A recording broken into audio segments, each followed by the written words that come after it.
Imagine the dream of Arthur Duperrault, an optometrist from Green Bay, Wisconsin, who longed to sail with his family through the warm, azure waters of the tropics. By 1961, Arthur's dream was becoming reality. Tired of the chilly blue waters of Lake Michigan, he decided it was time to chase warmer horizons, reminiscing about his sailing days during World War II. To kick off their adventure, the Duperrault family embarked on a trial run in the Bahamas. Instead of facing another harsh Wisconsin winter, Arthur, his wife Jean, and their children Brian, Terry Jo, and Renee set off to experience life at sea aboard the Bluebelle, a chartered two-masted sailboat in Fort Lauderdale.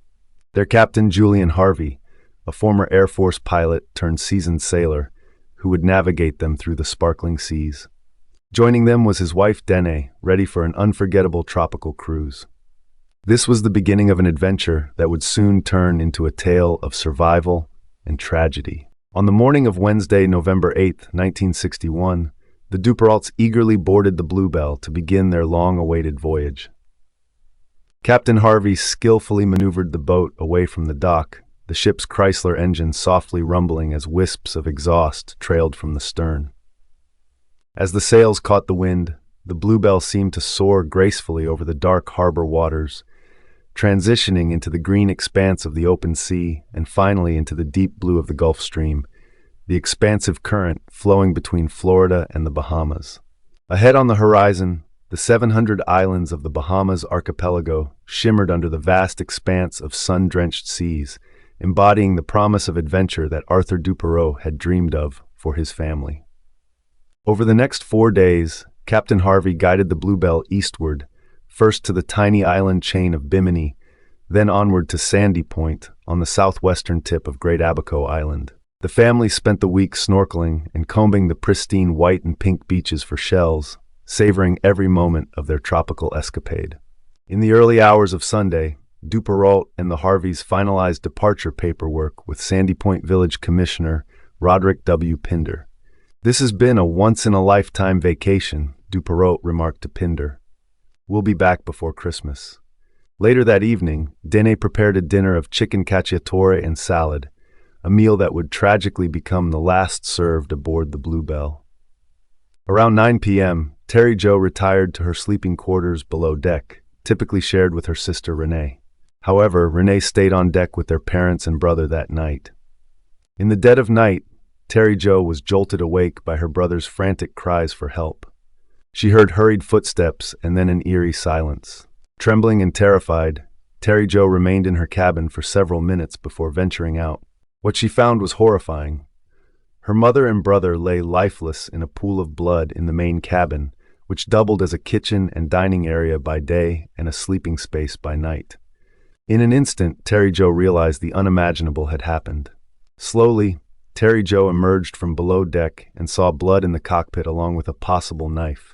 As she stepped onto the deck, Captain Harvey abruptly pushed her back down. Heart racing, Terry Jo returned to her cabin, avoiding the sight of her mother and brother's bodies.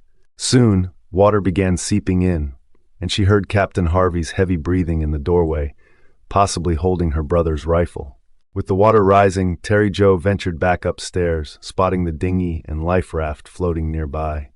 When she asked if the ship was sinking, Harvey handed her the dinghy's line before jumping overboard to retrieve it.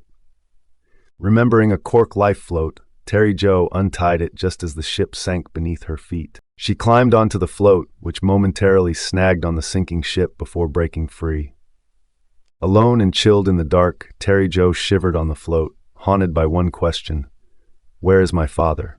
The next morning, the warming sun brought relief to Terry Jo's chilled body, but it also brought a new danger: intense heat. The temperature soared to 85 degrees Fahrenheit, scorching her exposed skin on the disintegrating float.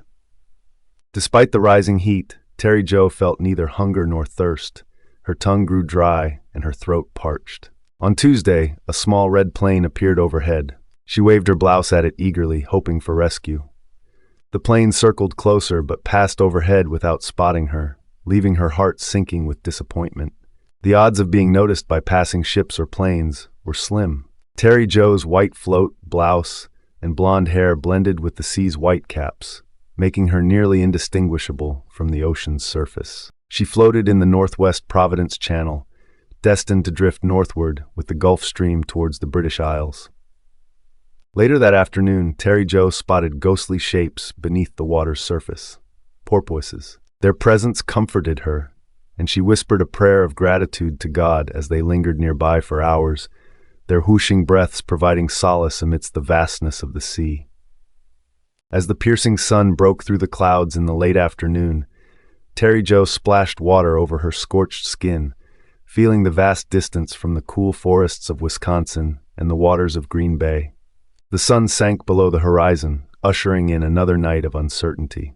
Tuesday night brought relief to her body amidst the darkness. The float rose and fell on the waves, and in her dreams, Terry Jo imagined herself in an airliner cockpit with landing lights glowing against the blackness. She envisioned her father, calm with a glass of wine, calling her to depart. Wednesday dawned bright and scorching, causing Terry Jo severe pain from the glaring sun. Her skin burned and her lips were swollen. Balancing on the unstable float, she hallucinated a desert island that vanished as she approached, then fell unconscious. By Thursday morning, Terry Jo was close to death, slipping in and out of consciousness. Suddenly, a massive shadow loomed before her like a great beast, transforming into surreal images, an otherworldly vessel, a whale, and a solid black wall with voices above. Strong arms lifted her, and she faded into oblivion once more. When Julian Harvey was hired to captain the Bluebelle, little was known about his past. The 44-year-old retired Air Force lieutenant colonel was married to Mary Dene Jordan, a former TWA flight attendant and aspiring writer. The day after the Bluebelle sank, a lookout on an oil tanker bound for Puerto Rico spotted a small wooden dinghy floating in the northwest Providence Channel. As the tanker approached, a man in the dinghy identified himself as Julian Harvey, master of the Bluebelle. In the following days, Harvey informed the Coast Guard in Miami that he was the lone survivor of a tragic accident. According to his account, a sudden squall had damaged the sailboat during the night. The masts collapsed, injuring his wife, Deanie, and the Duperrault family. Gas lines ruptured, causing a fire as the ship sank. Harvey claimed he launched the dinghy and raft before diving overboard, but tangled rigging prevented the others from escaping. A few days later, while staying at the Sandman Hotel, Harvey learned that Terry Jo had survived. The next day, a maid at the hotel discovered blood on Harvey's sheets and alerted the manager when she couldn't open the bathroom door. Upon entering, they found Harvey's lifeless body, a suicide. After being rescued from the ocean by an officer from the Greek freighter Captain Theo, Terry Jo was airlifted to a Miami hospital. A week later, officials interviewed Terry Jo in her hospital room. Her account contradicted Julian Harvey's version of events. She revealed that her father, mother, brother, and younger sister, along with Dene Harvey, had been murdered on the Bluebelle by Julian Harvey. Police suspected Harvey killed his wife for insurance money, and one theory suggests that Duperrault caught him in the act, leading to the other murders. Terry Jo returned to Green Bay to live with her father's sister and cousins.